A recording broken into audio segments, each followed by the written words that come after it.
Dillan. So Dillan Whyte gets brutally knocked out by Tyson Fury in the 6th round. I was definitely not expecting this to happen though.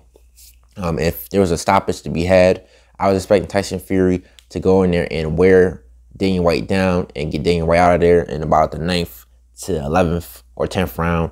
But this being said though, this was an easy fight for Tyson Fury. This fight definitely should not have been on pay-per-view.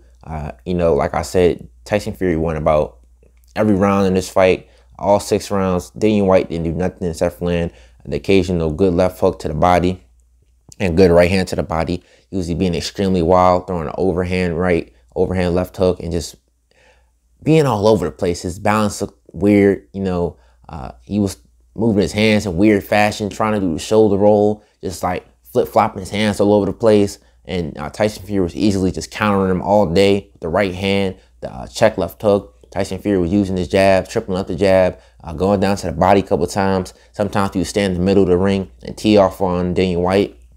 But for the most part, like I said in my prediction video, he was being extremely herky-jerky, moving off the back foot, you know, tapping Dillian Whyte with punches. And then we see him set up the jab and uppercut and then brutally knock Dillian Whyte out. Dillian Whyte, he did get up, but it's clear that he couldn't continue. His legs were all over the place. He was doing a stanky leg, and then the ref stopped the fight. That being said, though, Dillian Whyte, this might be the end of his career. He's got knocked out by Alexander Povetkin, a 40-year-old fighter.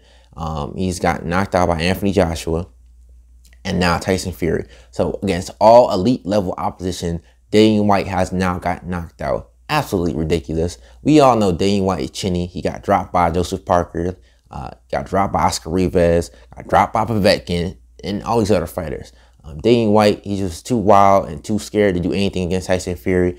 Yes, he was scared because in the 1st round, he came out at southpaw trying to confuse Tyson Fury.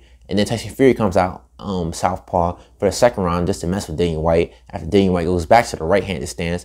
And then the 3rd round, they're both right-handed. So Dillian Whyte, he was trying to confuse Tyson Fury, but it's obvious he couldn't do nothing against Tyson Fury. And I know he was scared because he was unwilling to throw combinations against Tyson Fury, use his jab.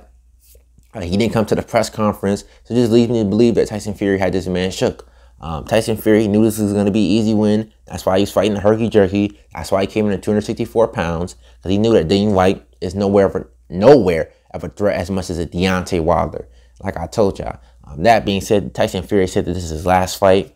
If it is, screw him forever. I will never support Tyson Fury. I will never like Tyson Fury because he's a cheater. He's involved with Daniel Kahan, a mob member, and they could have possibly, and I think they most likely messed with Deontay Wilder in the 2nd fight. You know, the 2nd fight with Deontay Wilder, he looked all over the place. His eyes was glazed over. He had no balance in his legs, and I think he was drugged. And not just to mention the skin gloves of Tyson Fury. So that being said, you know, screw the biggest cheater and ducker in the sport of boxing. I will never, ever in my life like Tyson Fury or support Tyson Fury, you know, because he damaged Deontay Wilder. And I don't know if Deontay Wilder will ever be the same from Tyson Fury's cheating antics. And Tyson Fury, let's be honest, has got long counts from the ref. Has only beaten Deontay Wilder fairly in 1 fight. But to wrap this up, this is Nassim the Dream, rocking his next days to sleep. I'll holler y'all another one. Peace.